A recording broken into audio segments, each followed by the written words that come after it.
بسم اللہ الرحمن الرحیم۔ آج کے اس پروگرام کے لیے ہمیں اسلام آباد سے پوچھا ہے جناب مرید حسین صاحب نے۔ آپ یہ دریافت کر رہے ہیں کہ کیا دین اسلام ایک فرد کا ذاتی مسئلہ ہے یا اس کا تعلق معاشرے اور حکومت سے بھی ہے؟ قرآن و سنت کی روشنی میں رہنمائی فرمائیے۔ جناب مرید حسین صاحب، دنیا میں باقاعدہ اس نظریے کو فروغ دینے کی کوشش کی جا رہی ہے، اور یہ آج کی بات نہیں ہے، صدیوں سے اس کو ابھارا گیا، اور اب اس دور میں اس میں شدت آ گئی ہے۔ اگرچہ اس شدت کے آنے میں ہمارے ان نادان افراد کا بھی حصہ ہے کہ جنہوں نے خود شدت پسندی کو اختیار کیا اور دین کو اتنا محدود اور لایعنی سا بنا دیا کہ جس میں وہ بنیادی لاجیکل باتیں اور حقیقت جو کہ علم اور حکمت اور ریسرچ کی بنیاد پر لوگوں کے سامنے جو چیزیں آ چکی تھی اس کا کلی طور پر انکار کرنا شروع کر دیا۔ اس کا آغاز اگرچہ یورپ میں ان مذہبی پیشواؤں سے ہوا جن کا اسلام سے تعلق نہیں تھا، غیر اسلام دیگر مذاہب سے ان کا تعلق تھا۔ انہوں نے سائنس کی ترقی اور ٹیکنالوجی کے ترقی کی مخالفت خواہ مخواہ کرنا شروع کر دی، اور سائنس کی جو نئی دریافتیں جس میں بالکل ایک اور ایک دو کی طرح کہا جا سکتا ہے کہ یہ درست ہیں اور صحیح ہیں، غلط نہیں ہیں، اس کی مخالفت کر کے ایک شدت پسندانہ رویہ اختیار کیا تھا، جس کی وجہ سے مذہب اور دین سے لوگ نفرت کرنے لگے، اور پھر آہستہ آہستہ اس کو باقاعدہ ایک نظریے کے طور پر پیش کیا جانے لگا۔ ہمارے اس ملک میں بھی اور مسلم امت میں بھی ایک طبقہ ایسا موجود ہے، محدود ہونے کے باوجود وہ ایسے ذرائع استعمال کرتا ہے کہ جس کی وجہ سے ان کی آواز زیادہ منتشر نظر آتی ہے، زیادہ پھیلاؤ کی صورت میں دکھائی دیتی ہے۔ انہوں نے یہ بات لوگوں کے ذہنوں میں ڈالنا شروع کر دی کہ جناب دین کا تعلق بندے کی ذاتی زندگی کے ساتھ ہے، اس لیے ہر ایک بندہ اپنے عقیدے، اپنے نظریے اور اپنے دین کے حوالے سے خود مختار ہے۔ وہ اس پر کتنا عمل کرتا ہے، کیسے عمل کرتا ہے، ان کے بارے میں ریاست کو، اداروں کو قطعی طور پر شریک نہیں ہونا چاہیے۔ یہ بات کہتے کہتے یہاں تک نوبت آ گئی کہ انہوں نے کسی بھی ملک میں باقاعدہ اسلامی جو قوانین اور ضابطے ہیں اس کی بنیاد پر قوانین بنانے اور ادارے تشکیل دینے کی ممانعت یا اس کی بھی مخالفت کرنا شروع کر دی، اور یہ سمجھانا شروع کر دیا کہ دین اسلام کا حکومت اور حکومتی فیصلوں سے کوئی تعلق نہیں ہے، اس لیے قانون سازی کے معاملات ہوں یا آئین کے معاملات ہوں یا اور دیگر جو معیشت کے حوالے سے، معاشرت کے حوالے سے، سیاست کے حوالے سے کچھ فیصلے کرنے ہوں تو اس میں کسی بھی مذہب اور دین کو شامل نہیں کرنا چاہیے۔ بس اس ملک کے رہنے والے لوگوں کی اکثریت اور ان کے منتخب نمائندے یا ان کے دانشور مل کے جو بھی سوچیں گے اور ایک اکثریتی رائے کی بنیاد پر اس کا فیصلہ کر دیا جائے، یہی کافی ہے۔ لیکن حقیقت میں یہ دین اسلام کے بنیادی عقیدے کے خلاف ہے اور اس کی روح کے خلاف ہے۔ قرآن مجید ہمیں یہ بتاتا ہے کہ یہ کائنات اللہ کی ہے اور اس کائنات کا مالک بھی ہے وہ، اور حاکم بھی وہی ہے، اور حاکم اعلیٰ ہونے کے ناطے سے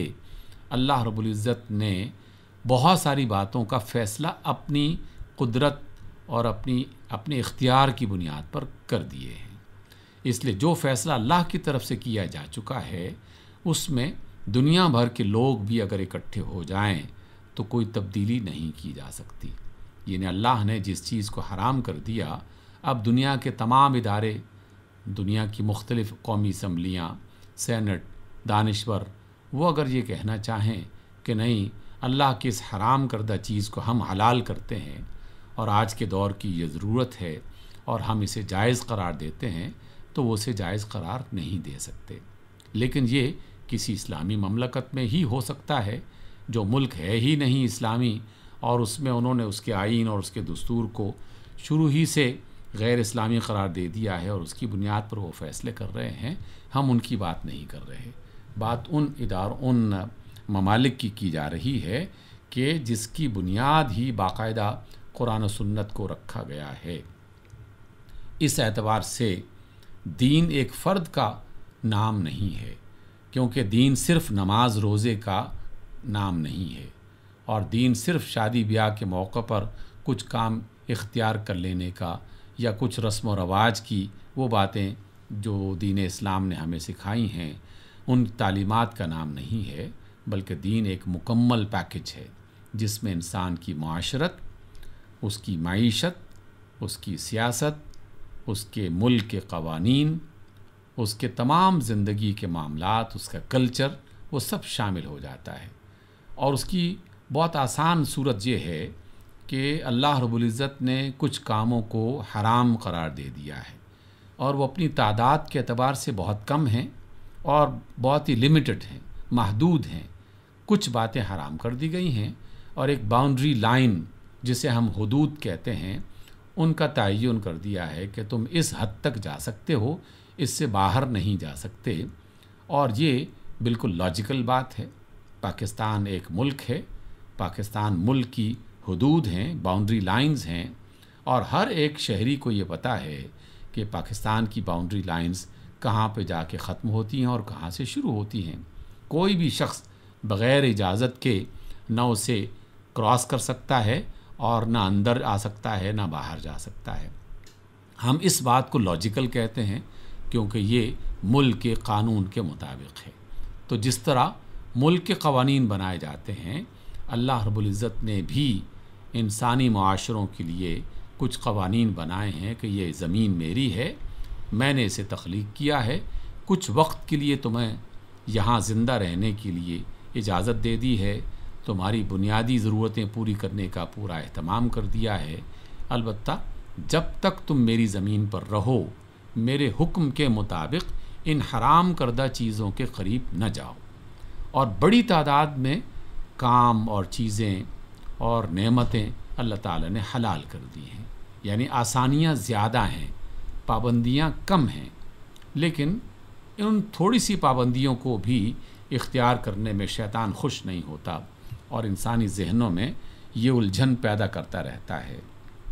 کہ نہیں اس کو بھی جائز قرار دے دو، یہ بھی ٹھیک ہے، اس میں بھی کوئی حرج نہیں ہے، اور اس طریقے سے وہ اللہ تعالیٰ کی مخالفت کرنے پر آمادہ کر دیتا ہے۔ پھر بات یہاں تک پہنچ جاتی ہے کہ بہت سارے لوگ ایسے بھی وجود میں تھے اور اب بھی موجود ہیں جو سرے سے خدا کا ہی انکار کر دیتے ہیں،